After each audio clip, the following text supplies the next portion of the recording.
Hello बच्चों, तो देखिए इस तरह का जब समीकरण रहता है तो कैसे हल करते हैं। अगर कोई बाहर में कोई भी संख्या रहता है, कोष्ठ के अंदर कुछ भी रहता है तो उसको कैसे हल करते हैं। देखिए बाहर जो भी संख्या है उसको कोष्ठ के अंदर वाले से गुना करते हैं। तो 5 बाहर में 5 है तो वाई से गुना करेंगे, कितना हो जाएगा 5y। फिर बीच में माइनस है तो माइनस लिख देंगे। फिर इससे 5 से 2 में गुना करेंगे, कितना हो जाएगा 10 बराबर 15।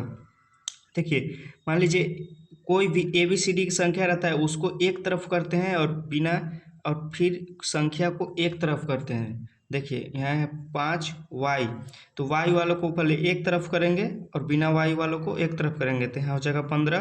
प्लस माइनस में है, इधर आ जाएगा तो प्लस में हो जाएगा, यहाँ हो जाएगा 10। यहाँ लिख देंगे 5y बराबर 15 और 10 कितना हो जाएगा 25।